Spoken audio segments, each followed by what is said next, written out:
¿Por qué no hicieron nada cuando se robaban 9.1 billones de pesos del sistema de regalías en Colombia? ¿Por qué no investigaron los más de 13.800 contratos firmados en la Unidad Nacional de Gestión del Riesgo desde su creación en 2011 durante los gobiernos de Santos y Duque y hasta ahora les interesó esa unidad? ¿Por qué no dijeron nada cuando le quitaban la mesada 14 a los miembros de la fuerza pública? ¿Por qué nunca le entregaron más de 184.000 hectáreas de tierras productivas a los campesinos, como sí está pasando ahora, y más bien abandonaron el campo? ¿Por qué los soldados regulares que dicen ellos defender solo les pagaban 200.000 pírricos pesos mensuales y hoy ganan 1 millón de pesos y pronto un salario mínimo? ¿Y por qué no les ofrecían a los militares el ingreso gratis a las escuelas y a los cursos de ascenso, como está pasando ahora? Ni les mejoraron su alimentación, como también está pasando ahora. ¿Por qué no hicieron nada ante el abandono de la red ferroviaria del país, que hoy se recupera, y dejaron a Colombia como el país con más peajes de Latinoamérica?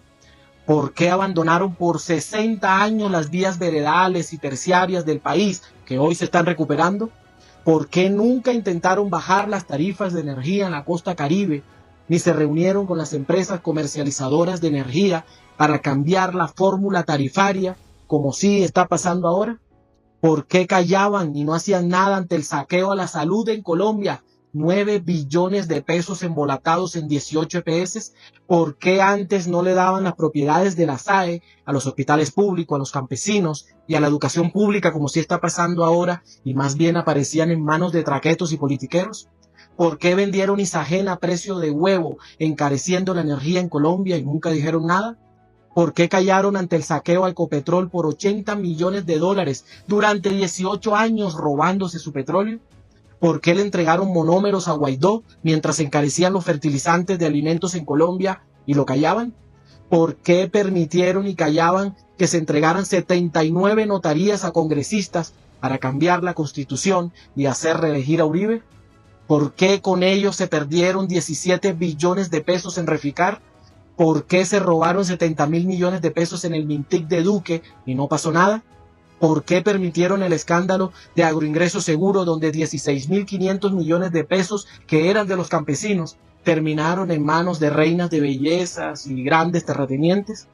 ¿Por qué hasta ahora hablan de papá Pitufo si llevaba 38 años permeando todas las esferas del Estado en gobiernos anteriores?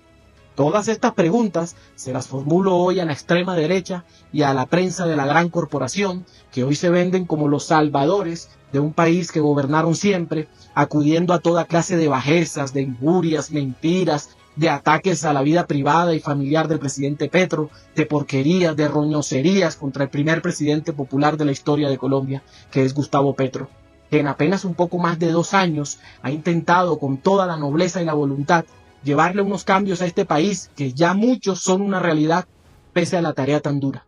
Vale la pena compartir este formulario.